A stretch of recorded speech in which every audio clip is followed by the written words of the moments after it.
Thank you for coming. It's Monday night, it's EastEnders night, so I appreciate that it's not necessarily the best night of the week to come out to listen to somebody like me talk about something like atheism. When I tweeted, some of you may know, I'm a big Twitter fan. I love Twitter.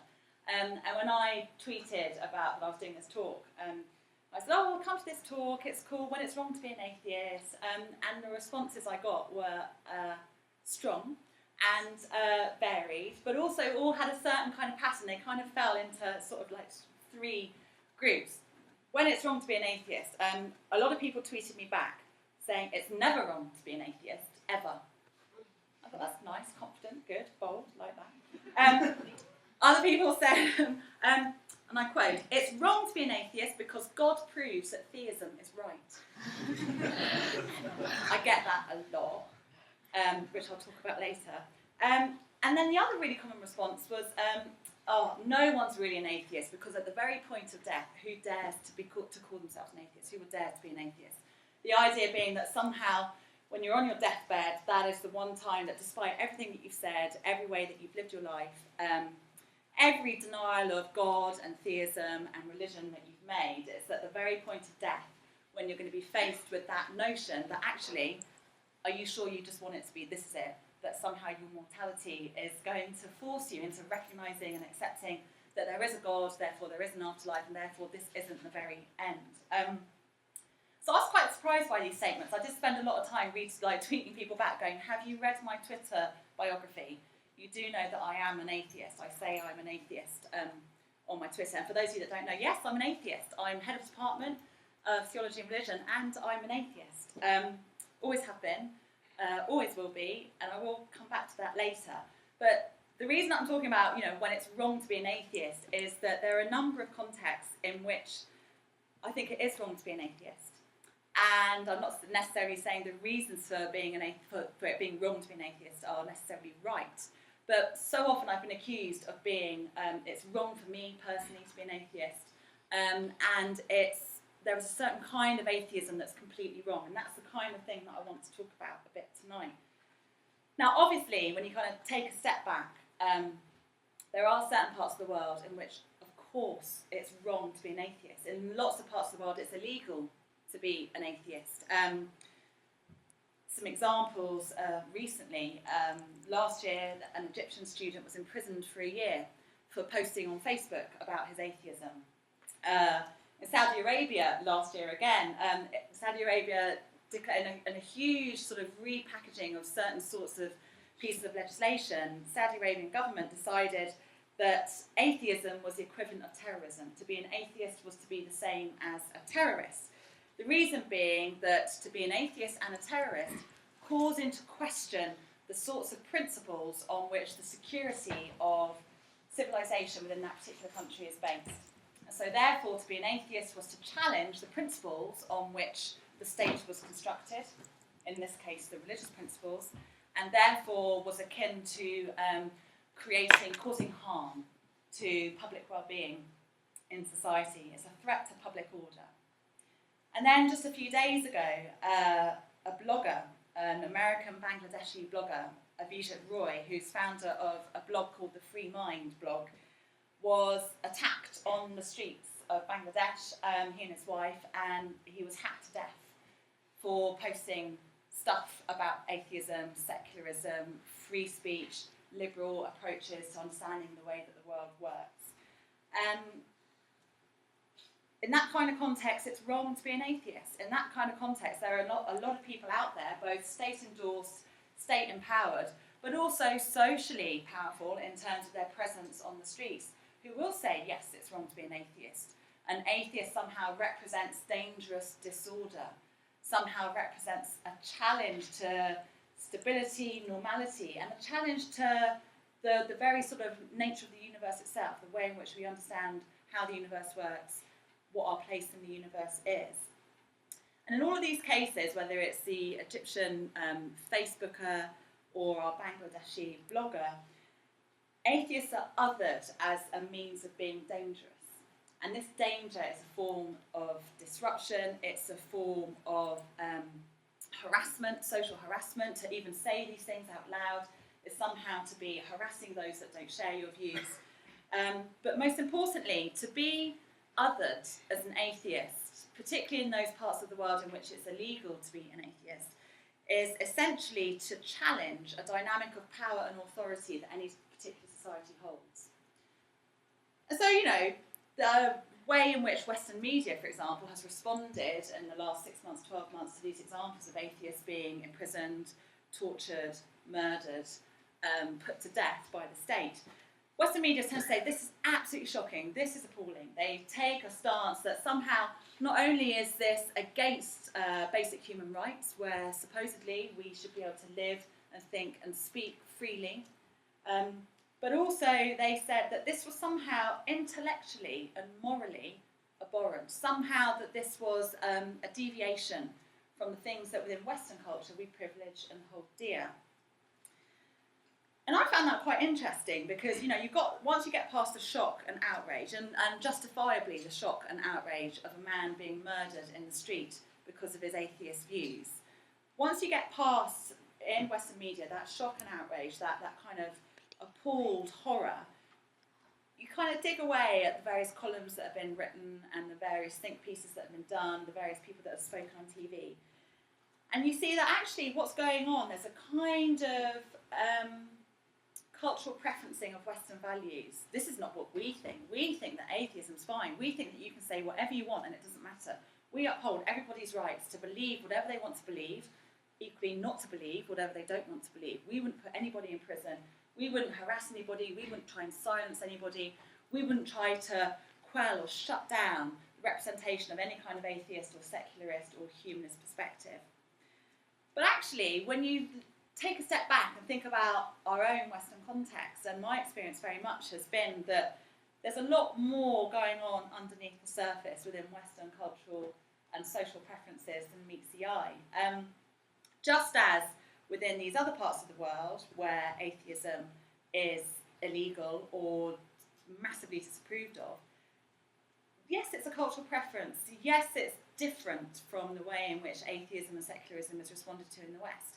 But actually, that similar dynamic of power and authority on which these other nations, these other states, try to control the ways in which public order, the ways in which public ideology, the ideology of who we are, what do we do, and who endorses us.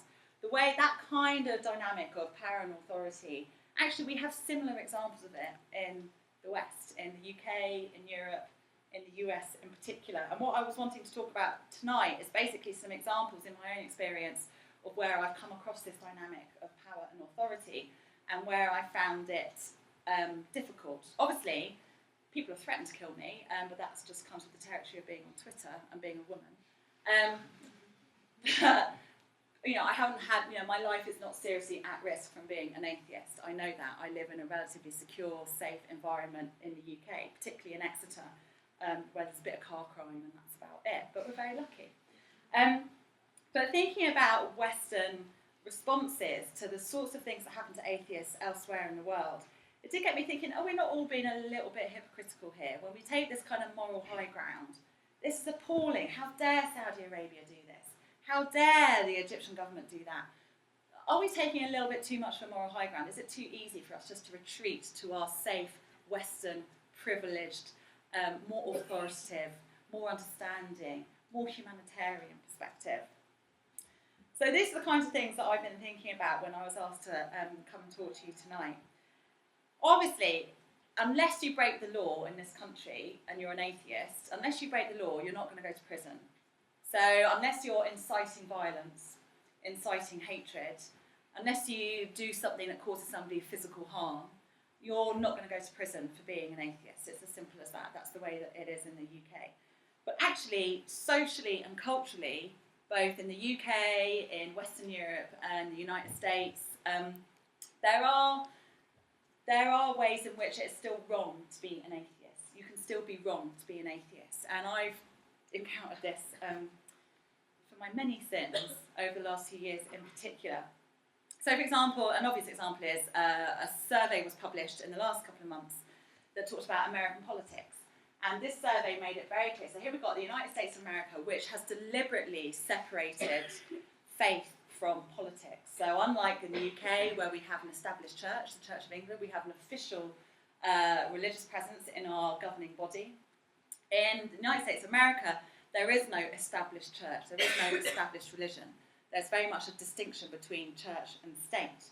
But a recent survey that talked about the political environment in the United States made it very clear that most politicians who are atheists would not dare come out of the closet for being atheists because it would absolutely ruin their political careers. So already there's a kind of a social silencing, if you like, of atheism in that particular context. And this is in a place, in a powerful nation that holds itself up as the epitome of Western democracy and tolerance and diversity. And we all know how that plays out in terms of race relations in the United States and in terms of equality. But anyway, it holds itself up as the epitome of diversity, tolerance, and equality among the people. And yet you've got some of the most powerful people in that country, politicians, who wouldn't dare speak out for being an atheist because it would absolutely ruin their political careers. Their professionalism, their credibility would be diminished, devastated because of their atheism. So the interesting is that in my profession as well, I'm just an academic. You know, I'm just a geek. I'm very lucky that I get paid to read and write and talk about the stuff that I really enjoy, the stuff that gives me a buzz. But in my profession as well, being an atheist is really, really, really problematic. I'm not going to get put into prison for being an atheist because I happen also to be an academic.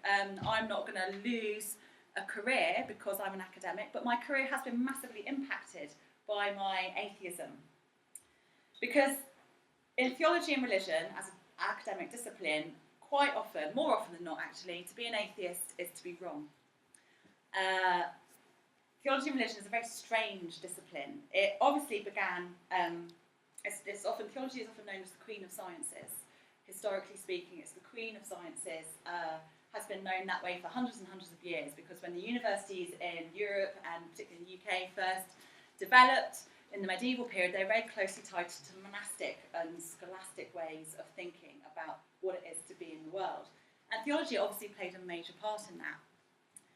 So theology has a very long-lived relationship in academic institutions in the UK and in Europe. But in my field today, in the 21st century, one of the biggest shocks for me when I first started doing less academic work and more media work, when I started being more on the kind of media stage, was the shock that people expressed that I was an atheist. Now, I'd already experienced some of this shock as an undergraduate. I went to Oxford University to do my first degree. I did a degree in theology. And despite people saying to me, oh, is it just the back door into Oxford? Is that why you're doing theology? Because you couldn't get in for like PPE or classics. No, I genuinely wanted to study theology. I've always been fascinated by it. I'm really interested in religion. I always have been. I wasn't brought up religious. I've never been religious. Religion has been a part of my cultural and social context ever since I can remember. A, because I'm Western. B, because I'm half Greek, so there are all sorts of icons and all sorts of stuff hanging around. But C, because religion is everywhere in our society. You can't get away from it's not a negative thing. You can't get away from the imagery, the literacy that we have generally as a culture of religion. Primarily Christianity, primarily a Protestant form of Christianity, primarily an Anglican form of Protestant Christianity. So it's kind of specialised to a certain degree. But religion for me was always something that I found incredibly intriguing. I grew up, as I said, half Greek, half English. So I spent a lot of time when I was little reading, as kids do. I was reading all the myths about the gods and goddesses of ancient Greece, and I just couldn't understand. I was like, why is he treated differently? Why is Jesus, like his dad was God, and his mum was a human, so why is Jesus being treated differently? Why do we treat him differently than we would treat, Apollo or Hercules? Why is it different? And I couldn't understand that difference at all. I didn't understand why there was some kind of privileging of this Jesus guy over and against, what for me were the heroes of my own culture, my own heritage. That's what got me into religion. And so the more I decided to study it, I did RS at A-level, loved it, went to Oxford University to do a degree in theology. And when I got there, I was really shocked because most of the people teaching me were ordained. And more than that, most of them were monks or chaplains, which I found surprising. Not all of them, but most of them. And I found that really surprising, because nowhere else, no other subject, nobody else was being taught by somebody who was obviously wearing a dog collar, or was wearing a habit, or was wearing monastic clothes. Nobody else was being taught in this kind of context at all. And then I discovered that most people on my course were also really religious. Most of them were Christian of one variety or another. Anglican, some evangelical Christian, some Catholic. No Jews, no Muslims, no one doing Asian religions at all. But I was told time and time again, both by people that were teaching me and by fellow students in tutorials, oh, you're a Christian, you just don't know it yet. Because they really liked me, you see, as a person, so they couldn't just kind of other me as being like some kind of bitch, who's like some kind of heretic or witch who is clearly going to bring the world down. So because they liked me as a person, they kind of had to find a way of coping. Well, why are you doing theology? And whenever I said, well, it's because I'm just genuinely really interested in it. I think it's fascinating. I want to learn more about the Bible. The Bible has become this massive cultural icon in the West. Whether we like it or not, our whole society is based on so much of the stuff that's in these ancient texts. I want to understand more about why that is. I want to understand the people that produce these texts. I want to understand what they believed. No, you're a Christian, you just don't know it yet. In one tutorial, and some of my theology and religion students were like this, it was a tutorial on Paul. It was on the Book of Romans, which, as you know, is not like, the most entertaining of books. And I was told by my tutee partner, who's a lovely guy, we're still in touch now, but he told me, he was an evangelical Christian, he turned to me and said, you're going to hell. I said, no, I'm not. There's no such place as hell. He said, no, you're going to hell. And he said, and do you know why? Because you've heard the gospel, you've understood the gospel, but you do not accept the gospel. So therefore you've rejected it and you're going straight to hell. I said, that's a load of bollocks. There's no such thing as hell. I said, if anything, there might be Hades or Sheol, which is the Hebrew Bible name for the underworld. There's no such thing as hell. It's absolutely ridiculous. And then the tutorial, the guy, the man giving the tutorial, said, you must understand that Francesca is very spiritual. She just hasn't come to God yet. Again, I think he really liked me. I was kind of chatty, I was bright, I was good at my essays, I was sometimes late with my essays as well as the tutorials, but generally I was kind of quite well liked, and people found this a really hard juxtaposition because most people on the course were believers of one sort or another, and they couldn't understand why I was doing theology. So time moves on, I carry on, I did my first degree, did pretty well, stayed at Oxford, did my master's, did pretty well, stayed on, did my doctorate, did pretty well, stayed on, a couple of postdocs, a lectureship at Oxford. Everything's going really, really well. Until I got blacklisted. I was delivering the university lectures on 2 Hebrew Bible, Old Testament and Old Money, Hebrew Bible papers. They were the main lectures from the university. And a lot of the people that used to attend those lectures were from the theological colleges associated with Oxford University, one of which is a very evangelical college called Wycliffe Hall. When they discovered, just by chance, that I was an atheist, they refused to attend my lectures. So even though I had been employed by the university, by the Faculty of Theology, to deliver these lectures on Hebrew Bible, Israel in the pre-exilic period, Israel in the post-exilic period, theology, ritual, prophecy, blah, blah, blah, they refused to attend my lectures. And I found that really weird. I assumed, it's because I'm really young. They probably think I haven't got the credibility as an academic to be able to stand up in front of this group of people and deliver this kind of stuff. It wasn't because I was really young. I'm sure that plays a part in it, but it was primarily because they had heard on the grapevine that I didn't go to church, that I wasn't a believer. So in my field, it's quite hard for some people to accept that I'm an atheist. And it's not something that I don't wear a big badge. It's not tattooed on my forehead along with 666. It's just something that if it comes up in conversation. So every job I've ever had, every conference I've ever gone to, people always end up saying, where do you worship? Or make some kind of comment that assumes that I must be a believer. And I say, oh no, I'm not a Christian. They say, oh, you're Jewish. And then they're really, really, really nice to me. Because there's a real fear amongst certain academic Christians of being misconstrued as anti-Semitic. And given the nature of a lot of New Testament studies, quite rightly so, I have to say. No, I'm not Jewish. oh, you must be Greek Orthodox, and that completely throws them, because that's just a bit weird and foreign. So, no, I'm not a Greek, I'm an atheist. And they say, oh, and then the question always is, have you always been an atheist? Because they assume that my specialism in academic theology and religion must somehow have played a part in my atheism, that somehow I was one of those people that studied theology because I was a Christian or because I was Jewish and I wanted to learn more about my faith.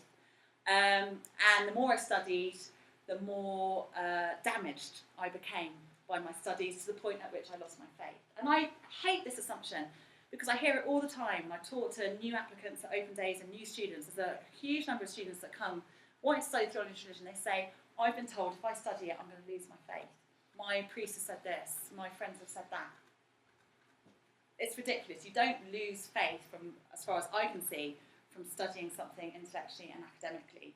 I think you lose faith for social reasons, when you realise that actually the world is not quite the place that you were led to believe it was. And there's other things in your life that challenge that faith.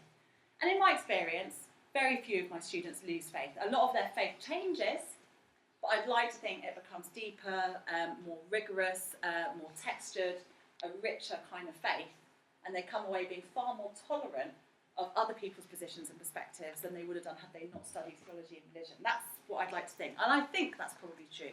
I think that's mostly true. But yeah, for me, it must have been, oh, she's an atheist because she studied theology and religion and she lost her faith. That must be her story. And so now she's on a quest to undermine everybody's faith.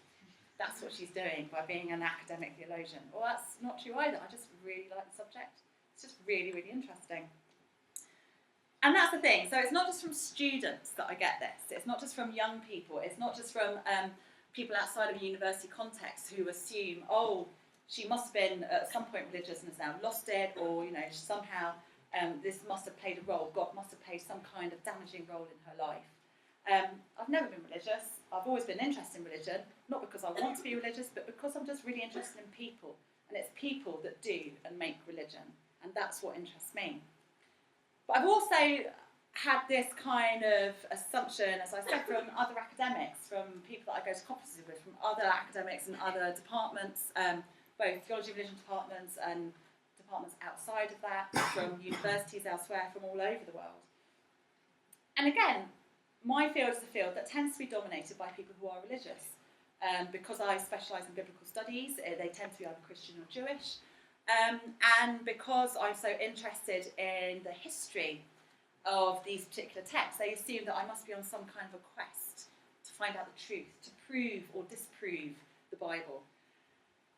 And because I'm an atheist, there has been a general assumption that I'm the wrong kind of atheist. You can't be. It's wrong to be an atheist and to be a theology and religion professor. Because apparently, and I've been told, I've got no authority to be an academic in theology and religion. Quite a few people told me, you've got no authority as an academic, because either you must be really bloody stupid if you've read the texts and you've studied the Bible and you've studied the archaeology and the ancient context from which these texts come from, and you still don't believe in God. Well, clearly you must be stupid, because you're missing the theological reality that's within these texts. You're missing the theological truth that's within these texts. So again, it's like that guy in my tutorial saying to me, you're going to hell because you've heard the gospel, you've understood the gospel, but you've not accepted the gospel. That's the same kind of thing that I get thrown back at me quite often by other academics. Well, you've studied it, you're clearly, very able, blah, blah, blah, and yet you still don't believe. Therefore, you must be quite stupid because you're missing the basic point. You're missing the real power, the real message of these texts. So yeah, I must be stupid because I don't understand the theological complexities of these particular texts and their traditions. The other reason why I've discovered that it's wrong to be an atheist if you are a professional academic in theology and religion is that there are a number of posts that I can't apply for in the UK, in the US and in Europe. So I'm a professor. I love being a professor here at Exeter. It's probably the best job I've ever had. It's the best institution I've ever worked in. I've got brilliant students, great colleagues. I can teach what I want. But I can't apply for certain posts in Oxford, Cambridge, Durham, Edinburgh, St Andrews. I can't apply for certain posts in the United States. If I wanted to, I couldn't apply for certain posts in Germany because I'm not ordained, or because I'm not a Christian, and because I'm a woman. So there are certain academic posts within higher education in theology and religion that I am just ineligible to apply for because I'm a woman, I'm an atheist, I'm not ordained. And that's because of the history, again, of theology and religion as an academic discipline, because it's been so closely tied for hundreds and hundreds of years within certain universities to a confessional approach to studying these texts and traditions of Christianity and Judaism. It's only last year that Oxford University announced, it advertised its chair in Old Testament, which is the name that Oxford gives the Hebrew Bible. And for the first time it was said that women could apply for the chair because you didn't have to be ordained. And it's only now that somebody of that particular age, of that particular point in their career, could be ordained and be a woman and therefore apply for this post. They would prefer someone ordained, that was read between the lines, but you didn't have to be. So for that reason, in my field, it's wrong to be an atheist because it already shuts down certain sorts of options for you. There are certain institutions in the States, theology institutions. In the United States, they tend to divide very strictly between divinity schools and colleges and universities and religious studies schools, colleges and universities. If I wanted to go for a job in a certain kind of divinity university, a divinity school, a divinity department, a lot of these places would demand that I signed a faith statement. Basically put my name, say, yes, this is what I believe. This is the kind of Christian God I believe in. This is the kind of Christianity I support. This is the kind of social behaviour I endorse. This is the kind of social behaviour I reject because of this particular flavour of Christianity that I'm signing up to. So already there are certain sorts of jobs and positions that I'm not eligible for. I'm not saying that I want to go and teach in a theological seminary in the States, but theoretically there are certain things that are closed to me because I'm an atheist. Because the idea is very much that somehow those people that believe in God, those people that are Christian or Jewish, have a monopoly on the Bible, have a monopoly on studying the Bible. So it's not just that this is a collection of texts that forms a foundation of their faith, but actually that this is a collection of texts that only insiders can understand and access and therefore teach and communicate to other people, which I find incredibly infuriating, as I'm sure you can imagine. One of the other responses that, she's an atheist, she's never been a Christian, she's never been Jewish, she's not Greek Orthodox, we've established that, and that's a bit weird anyway. So why is she interested in theology and religion? And I say it's because intellectually I really like it, I'm just really genuinely interested in where this stuff came from, who the people were that created it, what the impact of that has been on contemporary societies today. No, some people said to me, we think you're playing a game. We think you're being deliberately deceitful and deliberately hostile. What you're trying to do is to learn enough about the Bible, and this has been said to me to my face at a conference in America by another academic. You're trying to learn as much as you can about the Bible so that you can attack people's faith and disprove it. Genuinely, I as much as I'm interested in other people, and I like people, I'm a very social person, I'm really not going to devote my life and my career to just kind of arming myself, to kind of tooling up with whatever I can get in order to diminish and destroy somebody else's faith. I don't care what other people believe. I'm really happy for anybody to believe whatever they want, as long as it doesn't hurt other people. So no, I'm not being deceitful. I'm not trying to kind of snake my way into some kind of attack on those that are believers. I'm not deceitful, and again, I'm not hostile. I don't set out to break down or demolish my students' faith. Some of my students are religious, I know that. Some of my students aren't. Some of my students are struggling at this particular point in their lives with all sorts of stuff, including with their faith. I like to think that as people, we're just all there together learning about a really cool set of texts, because that's what I teach. It's like the Hebrew Bible is amazing. And so when people say to me, but you're an atheist, why would you be interested in the Bible? What a ridiculous thing to say, and what a massive disservice to the Bible. The Bible's the most incredible collection of ancient texts that has had the biggest impact on Western culture, more than any other collection of texts.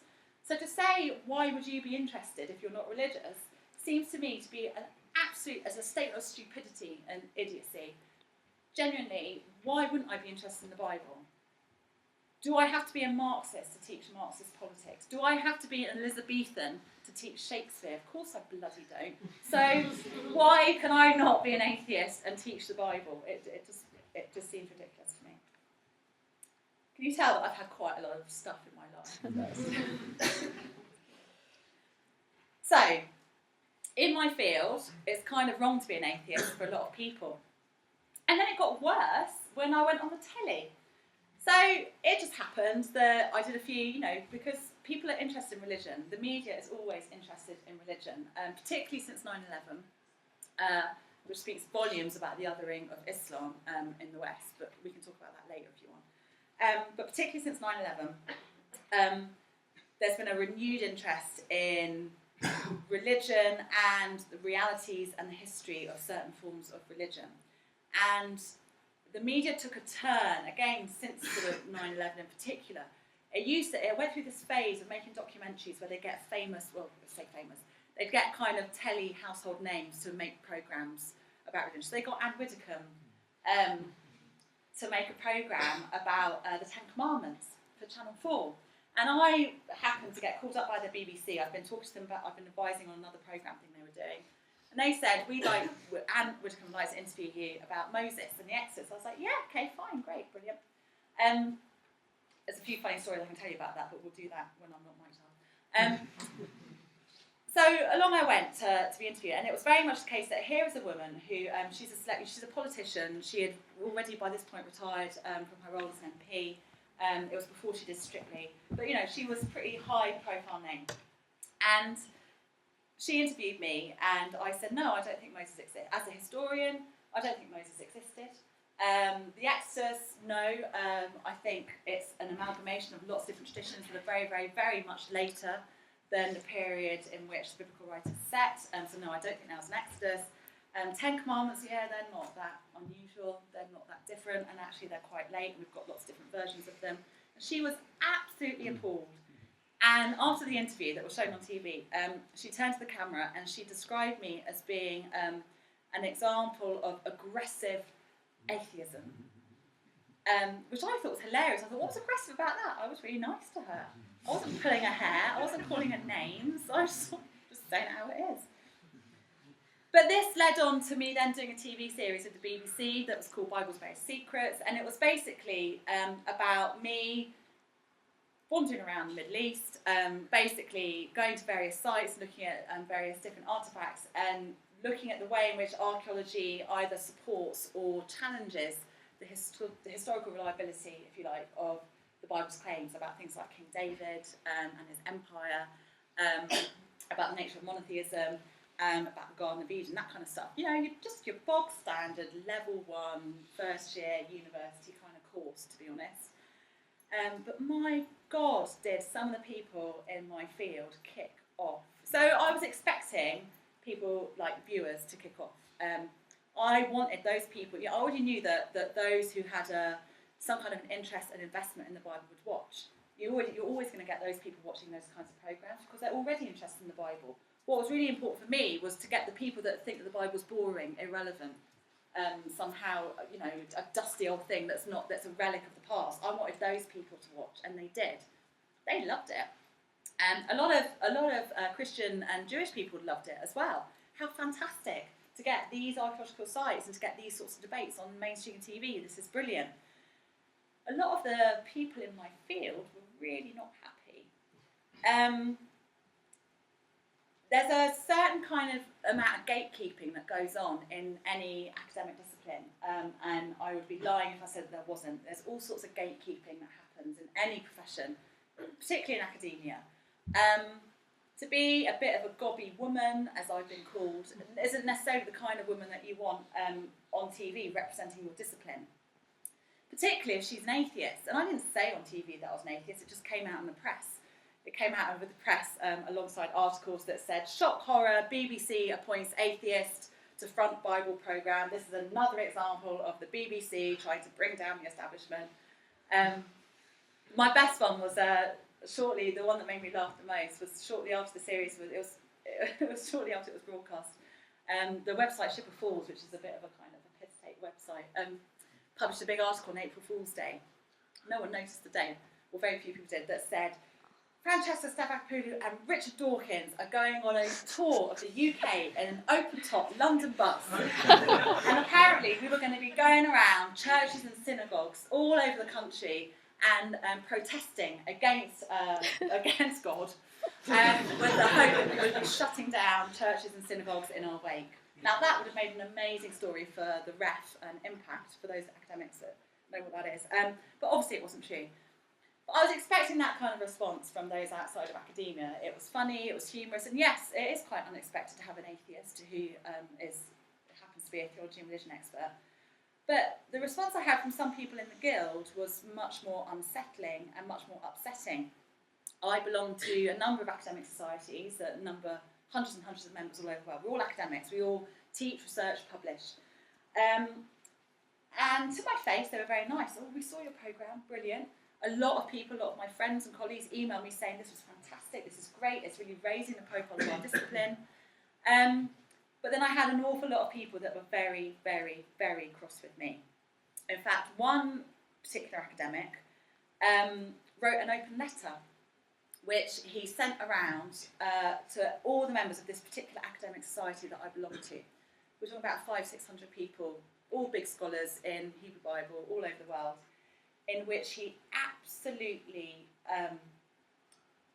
he was furious. The whole letter was absolutely furious. He disagreed with me on certain academic points, that's fair enough, I don't mind him disagreeing, he was wrong on those academic points, but that's another story. He called me by my nickname at university because he had known me when I was an undergraduate. And obviously the name Francesca Stavrakopoulou, a bit of a mouthful. So I was known as Chess to quite a lot of my mates. And he knew me as this because he hadn't taught me, he had known someone who had taught me as a student, but he was within that field. So he referred to me by my nickname all the way through this open letter, not by my full name, not even with my title, which at the time was Doctor. He referred to what I was wearing in the TV documentary. That was in the first paragraph. He referred to my hair. That was in the first paragraph. He then said at the end of this open letter that was critiquing and opposing the fact that the BBC had made this programme with me, he then accused me of being dangerously irresponsible for sharing the sorts of academic ideas with the general public that should really be left and contained within the safety of the lecture room. So you know, gatekeeping, right? Here's a really good example of academic gatekeeping. He feels that we can't expose the general public to these dangerous academic ideas because, what, they're not clever enough to get it? What, because they might suddenly lose their faith, or they might suddenly have a different view of the Bible? He also felt that it was inappropriate for me to have announced my atheism. I didn't do that on TV. I was interviewed by the Radio Times, and they asked me straight out, "Are you a Christian?" I said no. And then they did that, "Oh, are you Jewish?" I said no. "Are you good?" No. You have to be an atheist. And that was the big story that got picked up and blown up in the national press. But his response was really striking, and he then apologised to me afterwards and said that he was very sorry. He realised it was a completely wrong kind of platform in which he had to do that kind of stuff. But it was a really good example of that. He felt that I represented something dangerous. I somehow was misrepresenting the academic guild because, I was a woman with hair and I was an atheist. But that is a really good example of the sorts of responses I've had from certain academics within the field. Certain academics who feel that an atheist somehow isn't properly authoritative to be able to talk about this kind of stuff on the public stage. Somebody who ought not to be handling these dangerous ideas because clearly I don't know what I'm doing. Well, bollocks to him. So that's kind of, it's wrong to be an atheist if you are a theology and religion professor. Well, of course it's not, but some people still think it is. Some people still have a problem with it. I get tweets and emails all the time saying, "Are you really an atheist?" or "Are you really a professor?" or "You claim to be a professor." Which I find the most, because I am. I sometimes get parents at open days being a bit nervous about, me being an atheist and I'm the head of department. Does that mean that I'm trying to close down the department? Does that mean I'm trying to kind of dilute religion? Of course not. I think that everything I do on a public stage is about raising the profile of my discipline. A lot of people misunderstand what academic theology and religion is all about. It's as critical and rigorous an arts and humanities discipline as any other arts and humanities discipline. It just happens that you've got the whole God thing going on, which makes it more exciting, to be perfectly honest. It gives it an added kind of dimension that most other disciplines don't have at all. But that's theology and religion. Yeah, okay, we've got our issues. But I've also discovered that you can be the wrong kind of atheist for atheists. And that was probably the biggest discovery that I've made in the last, however many years that I've been talking publicly. Among certain sorts of atheist groups, I'm the wrong kind of atheist. I shouldn't be an atheist, I'm the wrong atheist. And apparently the reason for that is that I'm not a fan of Richard Dawkins. Now, I know he's like a huge deal in new atheist movement. I've read his books on atheism. I've not read his science books, I must confess. I ought to, I will at some point. I've read his stuff. I follow him and then unfollow him on Twitter, like kind of habitually, because it just gets to the point where I think, I can't do this anymore. I can't see these tweets anymore. I'm not a fan of his for two main reasons. Firstly, because I think he trolls people, and I don't approve of trolling anybody. I don't approve of ridiculing people for their beliefs. I don't approve of calling people stupid. That's just not what I do. I don't think that's great. He also misrepresents, or rather I think he misunderstands religion. I think he completely misunderstands the nature of religion. What he's done has set up this kind of false dichotomy between science and religion, in which religion is trying to answer the question, where did life come from and how did we get here? And science answers that question much more persuasively and thoroughly and logically. Religion's not trying to do what science is trying to do at all. And I really think Dawkins misunderstands that. I think Dawkins caricatures a certain kind of religion in order to have a good fight on paper or in public. I think he misunderstands religion. But the main reason I don't particularly, and I've met the man, I've been on a TV thing with him, and we were supposed to be on the same side and we ended up arguing. But the main reason that I don't necessarily agree with everything that Dawkins says is because, for me, he privileges a kind of post-Enlightenment rationalist perspective on the world that I think flattens what it is to be a human being and what human sociality is all about in ways that some religions do that he's equally critical of. I think he adopts this kind of perspective on the world in which rationality, logic, reason, scientific inquiry and argument can somehow defeat everything else and somehow trumps every other way of being in the world. But actually there are lots of other ways of being in the world. And what Dawkins and his crew have done is completely flatten any of that diversity for me, completely flattened any of that amazing richness and texture and difference of what human beings are, both within ourselves, within different groups, across the globe. And I think that's a bit of a shame. So that, plus the trolling, I just think, yeah, he doesn't speak for me. I don't want to, I don't think he does atheism a service at all. I think he does atheism a disservice more than anything else, personally. But because I've kind of said that a few times, apparently for some atheists, that's a complete no-no. Like, I'm the wrong kind of atheist because I'm not a supporter of Dawkins. That's fine, I'll take that charge. I don't care. But I'm also the wrong sort of atheist for other atheists because apparently I'm not an atheist at all, I'm a feminist. So, yeah, you're not an atheist, I've been told, you're a feminist. Like, well, how are they different? I don't understand that. Yes, I'm a feminist. I'm very proud to call myself a feminist.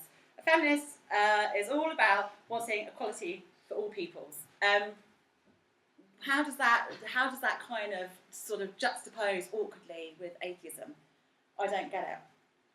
But what's interesting, and again, it's about new atheism, so in other words, this kind of atheism that's been particularly championed, and it's not a term that Dawkins himself created, I know that, but particularly associated with people like Dawkins, Sam Harris, Christopher Hitchens, this kind of new atheism. There are so few female voices in this kind of new atheism, and that worries me. And it worries me because I think, again, it's representing a kind of distorted view of atheist and secularist and humanist perspectives. There was an article published last year in New Humanist magazine that was recently retweeted the other day, and I read this article. I remember reading it a while ago, thinking I didn't like it, and I couldn't remember why I didn't like it. And I read it again, and it was a guy called Peter Watson, who was tracing the history of secularist and atheist ideas in Western culture. And you go through this whole roster of names and thinkers and philosophers and writers and speakers. Not one woman listed. Right up until 2014, not one woman. And I thought, where the flip are all the women? Good self-censorship there. Where are the women? I couldn't understand it. So, for my mind, being a feminist and an atheist are completely complementary positions. And I think most atheists, if they really think about what it is that makes somebody an atheist, this rejection of models of dynamism and power, this rejection of conventional models of authority, this willingness to have views that aren't historically founded, but to voice those views. That's exactly what feminism is about. That's exactly what it's about. And I don't understand why someone can accuse me of not being an atheist because I'm a feminist. You're a woman. How can you be an atheist? Well, you know, some of us have tits. So I'm going to close by saying, I was thinking, well, you know, what do I think an atheist should be? What makes a good atheist? And I thought, what I'll do is, I'll do my own commandments, just to annoy people in my field. I'll do like the 10 commandments of how to be an atheist. And I thought, no, I don't want to do 10 commandments, because I don't want to mimic biblical paradigms, which is often what some atheists who want to replace religion, they still want a space for some kind of ritual and authority. And I thought, no, I'm not bothered about that. So I thought, I'll do 13 rules, because 13 will piss off religious people as well, because it's an unlucky number. And I thought, no, I won't do that as well. So I thought, okay, I'll just do 5, because they're the 5 things that came to my mind. And I thought, these are not rules for all atheists, this is what I think. So I've called this How I Can Be a Better Atheist. So again, this is not what I think atheists and secularists and humanists should do, this is what I think makes a good atheist from my perspective. This is how I'm going to be a good atheist. Number 1, I'm going to avoid making the world in my image. Not all people experience the same things that I do. So I'm a white, Western woman, I've had a good education, I'm in a middle-class job. My experience of what it is to be in the world is vastly different from the experience of some Egyptian guy who's Facebooking about atheism. So I'm not going to try to make the world in my own image when I think about atheism and secularism. I'm just going to say this is my experience, and I need to recognise that other people's experience of atheism is completely different from mine. Number 2, I'm not going to make a false idol of atheism. So I can declare the death of God, I can say we should get rid of religion, the whole world would be a better place if we get rid of religion. But I know that getting rid of religion is not going to solve the world's problems. It's not religion that causes problems, it's people that cause problems. It's people that kill each other, not religions. They might do it in the name of religion sometimes, but they can also do it in the name of other stuff. Money, politics, or any kind of power. So don't try and make an idol of atheism. That's my number 2 commandment. Number 3, I will not adopt a canon. And by that I mean I will not canonise certain books like The God Delusion. I am not going to canonise the patriarchs of Western New Atheism, Dawkins, Hitchens and Harris. I don't need a trinity in my life. I certainly don't need patriarchy in my life. So there's no need to canonise any of these major figures in New Atheism at all. I don't care what they say, this is what I'm doing. Number 4, I will not privilege humans over non-human species. So in other words, and this is obviously where I get really fluffy and liberal, and I really love animals so much, and I love them and prefer them alive than dead. So unlike some religious systems, I don't think, and unlike some scientific systems of thought, I don't think there is anything that's inherently more valuable about being a human than any other living thing. I don't think we're inherently more valuable. We're only valuable to each other. We are social in who we are as human beings, just as many other non-human living things are social in their communities. We're valuable to each other, and that's where the value comes from. We are not inherently more valuable than any other non-human species. So I'm not going to privilege humans over non-humans just because we're human. Number 5, I'm going to remember that I'm powerful. So all of us, I think, are in relationships of power in some way or another, whether it's over one other person or one other group. I'm in a position of power right now, standing here talking to you lot. You'll be in a position of power in like 2 minutes when you start asking me questions. We're in positions of power with our lovers, with our family members, with the people that we work with. We're all in positions of power to a certain degree. And I think what's really important is that I need to remember my power and keep it in check. So in other words, if I'm in a position of power, it means that there is somebody that I'm in a relationship with that is less powerful than me in a certain context, socially, economically, politically, whatever it is. And so to be a good atheist, to be the right kind of atheist, I want to make sure that I can do what I can to help empower those people that are less powerful than me. And if that brings down God in the meantime, then that's okay. And I'll leave you with that. Thank you. Sorry.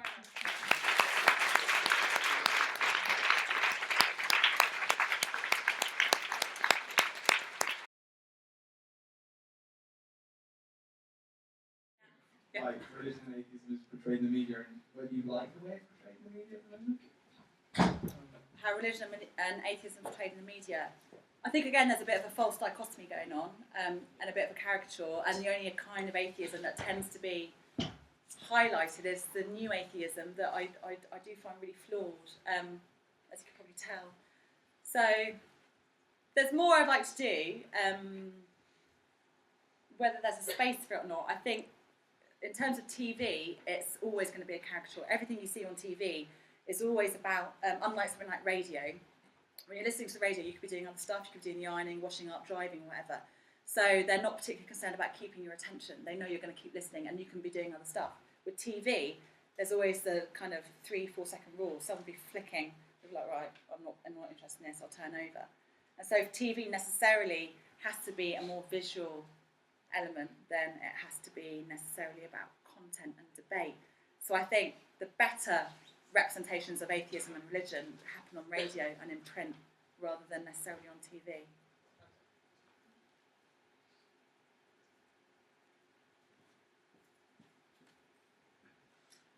This is sort of in relation to your fourth point, the fourth commandment. So, in the same way that one of the weaknesses of new atheism is that there isn't enough female representation. Do you think maybe, and it's too-androcentric, do you think with mainstream humanism, one of the problems is that it's too anthropocentric? Because there was something, the BHA had something recently on Facebook about halal slaughter and sort of campaigning against it, which, okay, I suppose that's good, it's less suffering, I don't know, but if you really care about suffering, shouldn't you want to just end killing animals? Yes. Full stop? Yes. And so maybe a sort of a better idea would be Peter Singer's idea of personism, which doesn't look at that kind of, doesn't have that kind of same speciesist attitude. Yeah, I mean, I'm a big support. I share a lot in common. My own personal values, I have a huge number of those in common with humanists, and I know a lot of the humanists, and I do events with them and for them. And I've been invited to join the humanists, and I won't join. Because I think I'm just instinctively a bit of a rebel, and I don't really want to belong to any kind of group. But also because I do think it's far too anthropocentric. I do think it's too focused on human beings. I think there can be more, much more can be done that can support non-human species from a humanist perspective. I'd like to see it with a little h rather than a big H. But yeah, I completely agree. Of course, what they're doing to protest against kosher and halal slaughter is a good thing. However, they should also, and they are, but I think we need more attention on what's actually going on in non-religious slaughterhouses, which are horrific. So yeah, no, I agree. And I like the idea. I think personhood is a really good way of, it's not perfect, but you know, in India it was declared that whales and dolphins are non-human persons. To give non-human species a degree of both agency but also some legal rights and protection, I think is hugely important, and I don't think I don't like the idea of being civilised and developed, because that implies that other people were primitive and less developed. I don't like that at all. But I don't see how we can be a loving and our sociality can be kind of fully realised without looking after animals. I'm a vegetarian, by the way. Can you tell? But yeah, no, I think that's a really good question, actually. Yeah, thanks very much for the talk. It's really interesting. I'm in agreement with your point that I think it's a shame that the study of religion has come to be seen as something for religious people, something that's only really of any interest to religious people. And I think, you know, even I studied religion at school, but even there it's the same people say, I'm not interested in this, I'm not religious. And I was wondering if you had any thoughts about, you know, as a society perhaps, but like, rather than just in academia, as a society, what could we do to try and change it so that the study of religion was seen as something that was important for all people, you know, as an important part of our culture and our history, and change it so that it's seen as something which actually everybody should have an interest in. Yeah, I mean, I think one of the first things to do is for any society, particularly in the West, where the Quran and the Bible and Tanakh, they're not just faith books, these belong to all of us. It's kind of like saying, oh, Shakespeare only belongs to the English. Of course it doesn't. So I think we need to take cultural ownership of all of these religious texts and to recognise the impact that they have, not just on our past, but also on the society that we live in right now. I think we need to do things in certain public bodies. So, for example, at the BBC, up until just last month, you've got history and science, different departments, history, science, split up a university, and then religion and ethics. Well, why is religion and ethics, why are they being coupled? As if they're bedfellows, because actually ethics belongs to things like politics, and it belongs to things like science, and it belongs to history, just as religion belongs to all these other things as well. So I think a basic kind of shift in taxonomies would be really, really helpful.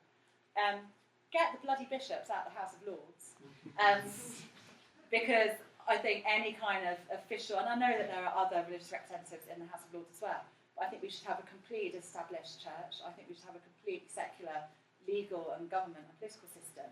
And then actually it might be that certain religious voices, drawing on their own cultural heritage, etc., would have more credibility, because at the moment they have no credibility at all.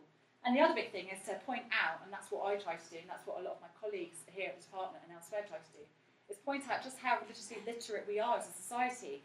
We think that we're not, but actually we're hugely religiously literate. We might not know it, but everything matters, you know, from understanding why cartoons of Muhammad might be offensive to a huge number of people, to understanding why the nativity and parents not being able to film the nativity of their kids, you know, why that's problematic. There's a huge amount of biblical literacy and religious literacy about. I think we just need more of a chance to point it out, to show people where this stuff comes from. I'm not sure if I've quite answered your question. I kind of have gone on a bit of a rant. Hi. I'm a supporter of sort of personal faith, having my own ideas. Do you think that with religion and even atheism, there's too many isms and people are too keen to belong to some sort of group and have some sort of identifying label? That's a really good question, because that's one of the reasons why I don't. Not just because I have some issues with humanist groups and atheist groups, but I don't want to sign up to a group. I don't particularly feel the need to sign up to a group. I don't know if there are too many isms. One of the big kind of shifts that some scholars say has happened in the West in terms of religion is that official religions have now given way to a form of spiritualism. So people describe themselves as, well, I'm not religious, but I'm very spiritual. They might say, I'm not sure if there is a God, but I believe there is some kind of other power that's controlling us.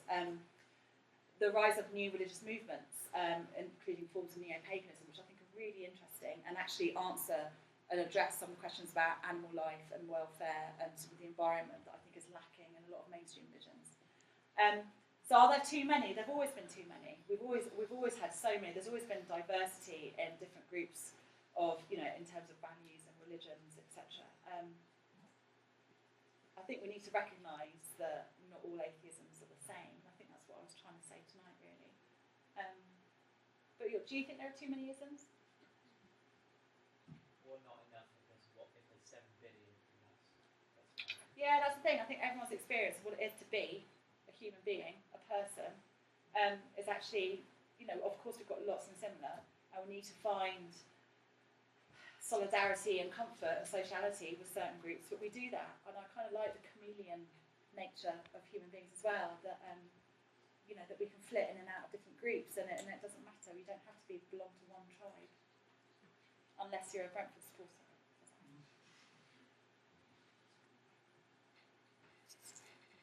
I was going to back out on that question because I thought it might not be relevant, but you mentioned about depictions of the Prophet Muhammad as being offensive to Muslims and Some Muslims.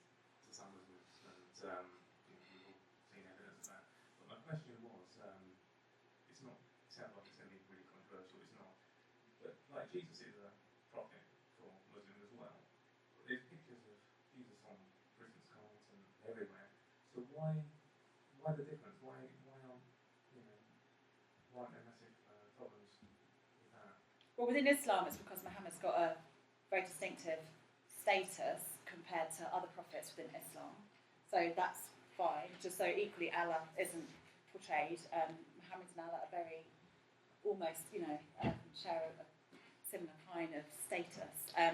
Although I know a lot of people disagree with me about that. But I do think it's interesting that Christianity, one of the most interesting things about it is that the very essence of Christianity is the sense that coming out of a very particular, exclusive, very minority Jewish group that said absolutely no images of our deity, no cult images at all. Christianity, earliest forms of Christianity then begin to cleave to the idea that actually the ultimate idol, cult statue, was made in the fleshy form of this God become man.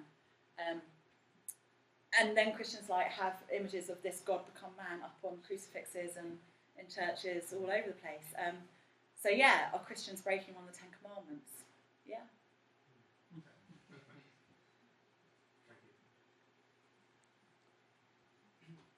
It sounds like your field in academia focuses a lot on Judaism and Christianity. Do you think there's a problem in theology and just focusing on those? I know, like at our university, obviously we've got Islamic studies in a completely different department. Yeah. Do you think that's a problem or not? Yeah, I would love it if we could work more closely with the Institute of Arab and Islamic Studies. I'd really like to do more in our department to extend the reach of our expertise.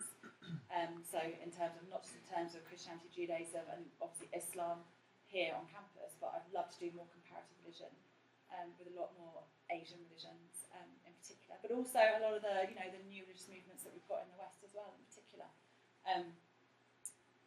I would love to see that more, but I think it's a hangover from the cultural privileging of the Bible within Western academia, and that's something that even as a scholar, I'm constantly pointing out in my own research and publications where certain scholars are buying into a certain idea about whether it's the body or about the nature of the deity or the nature of death or whatever it is, where they're buying into a particular kind of Judeo-Christian frame of thinking that's completely manufactured because it's become it's become the only model on the shelf in terms of intellectual thinking in the last 600 years.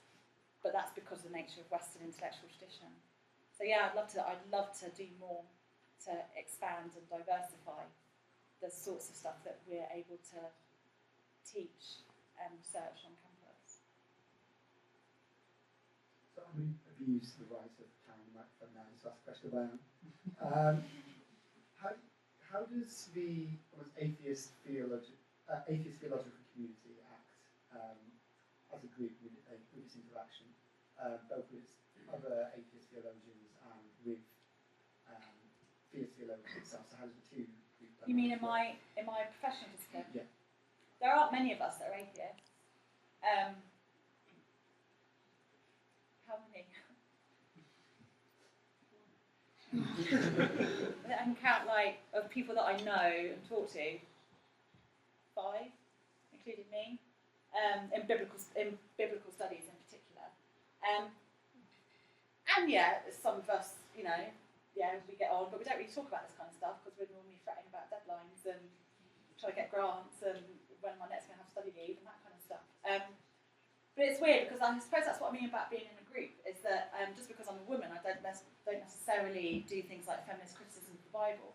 A lot of women scholars do, compared to male scholars. I'm not particularly interested in that. I'm interested in religion and ancient religious practices. Equally, you know, a lot of African American biblical scholars will do a lot of stuff on post-colonialism and on womanist perspectives on texts. Again, not all African American scholars will do that. So we're not necessarily defined by our own personal context in terms of our research and teaching. However, yeah, when we get together in the pub, we'll have a little chat. We'll exchange a few stories.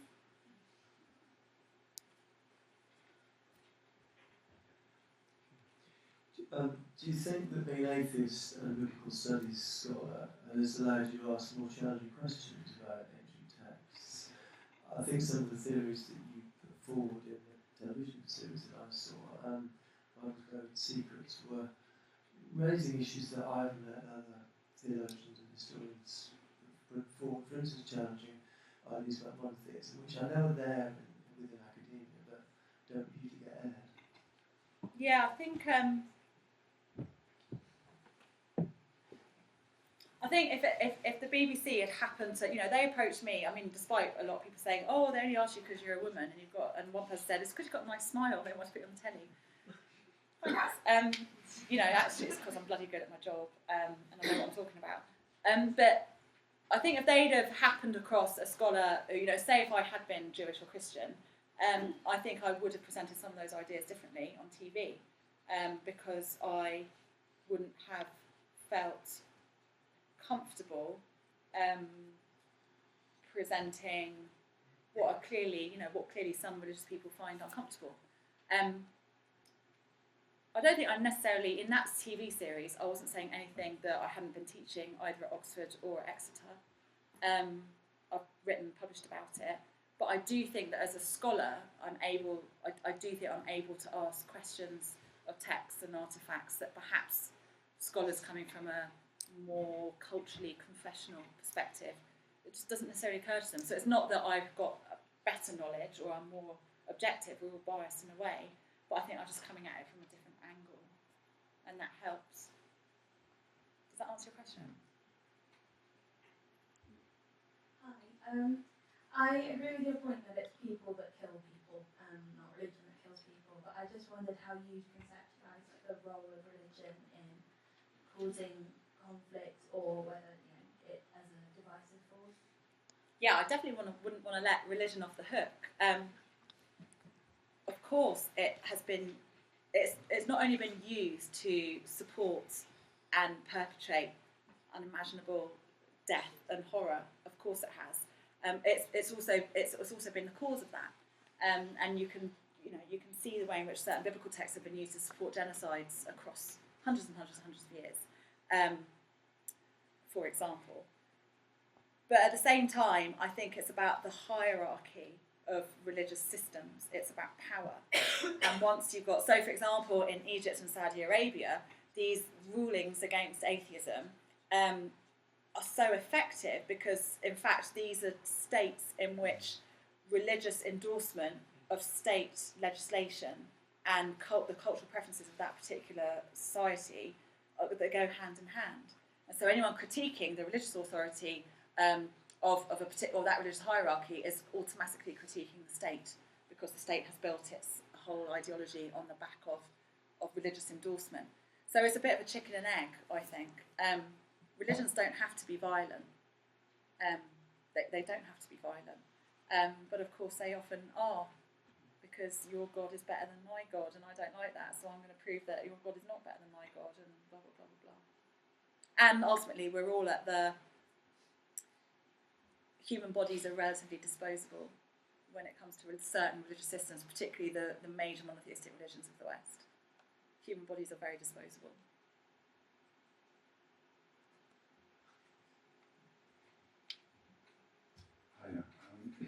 talking about new religions, a lot of people will say they're not religious, but like you said, they'll say they're spiritual. Do you think it's a matter of semantics, and can you be atheist and spiritual? That's a good question. A lot of my religious friends tell me I'm very spiritual, and I don't really know what that means. Again, I think it partly means that they like me and that they know I'm quite a nice person, because obviously I am. But also, that I'm not kind of going out sort of, kind of protesting against, I'm not sort of stood outside churches and synagogues and mosques and, throwing bloody petrol bombs. So, can an atheist be spiritual? I don't like the word spiritual because I do think it's too fluffy, and I think it's a bit of a kind of a fudge. What does that mean? And also, it's buying the very word spiritualism, the very notion of spiritualism derives from biblical ideas about what spirit and presence of God is from a very particular Christian and Jewish perspective. So I would completely dismiss that anyway. But I do think that atheists can and do have a sense of being and sociality and agency that they recognise is more powerful in certain places and with certain people than in others. And I don't think that's anything to do with any kind of external force. I just think it's because we're pretty smart, and I think that we recognise that we're not the most important things in the world as individuals, and I think that terrifies us, and equally death terrifies us, whether you're atheist or religious. I think we've all thought about, what's going to happen when we die, what will happen to my body when I die, does it matter what happens to my body? And of course it does. I had an argument with a scientist the other day. He said, I don't care what happens to my corpse. I was like, yeah, you do. Honestly, think about it. Yeah, I bet you, when you really think about it, because actually in the materiality of who we are and where we are and our very being matters a great deal. That's the only way that we experience the world is through our actual being, feeling, touching, our heart beating. And I think in that sense, yeah, I wouldn't call that being spiritual. I think that's just being so aware of our life and our death. God, I sound really gothic, don't I? Could I add something briefly to that on spirituality and atheism? I mean, Sam Harris, one of the kind of four horsemen of the new atheist movement, his most recent book, Waking Up, is exactly on that topic, spirituality. He talks about meditation and self-transcendence and experiencing unconditional love. And he talks about the most important thing being the well-being of conscious creatures, not human conscious creatures, but all. So there's a few different things that you've mentioned there as well. And, yeah.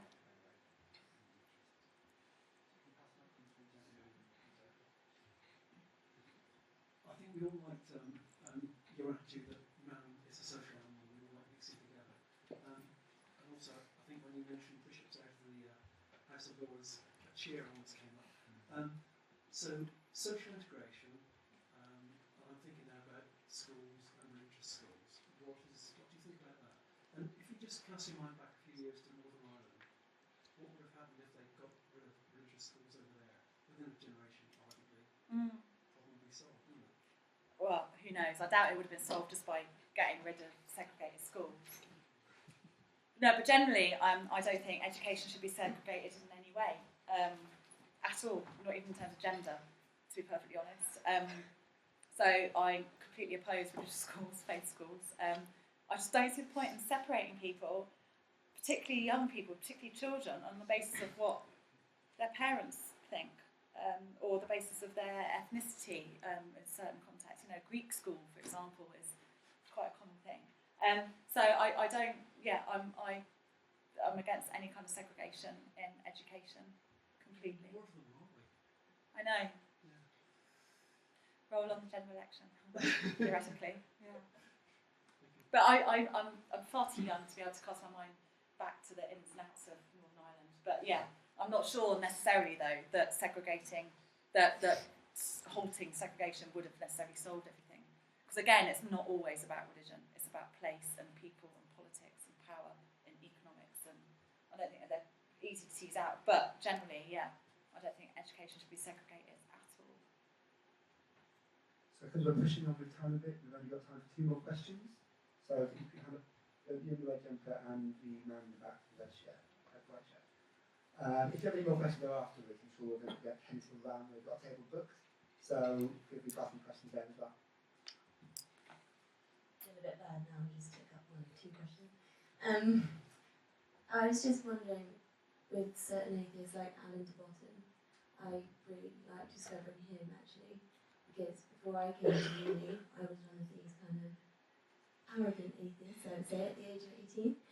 And what made you an arrogant atheist? Why do you call yourself an arrogant atheist? well, I just thought, like Dawkins, that science and everything like that seemed to answer it, and I think in the media, religion and what it does, especially now, it put me off because I saw it as a force that wasn't doing as much good, and I feel like that's very unfair, and I completely changed my opinion now.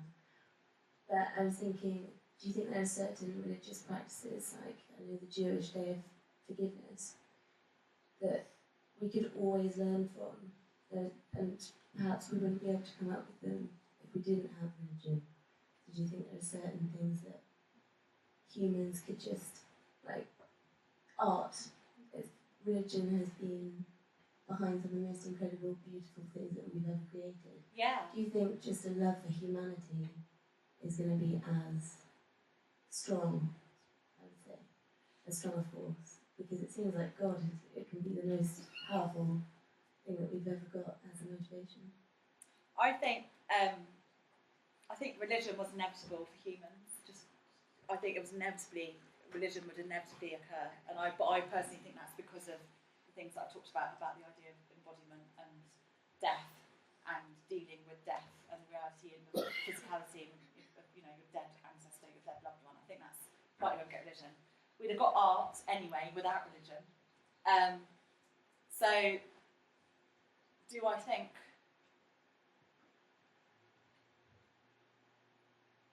the world would be a very different place in terms of art and music and science and philosophy if we didn't have religion, if we didn't have God? I don't want to see religion. I mean, I'm not one of these atheists that thinks that we should get rid of religion. I'm completely happy for religions to be around. There are certain practices that I do really like. Shall I tell you my favourite one?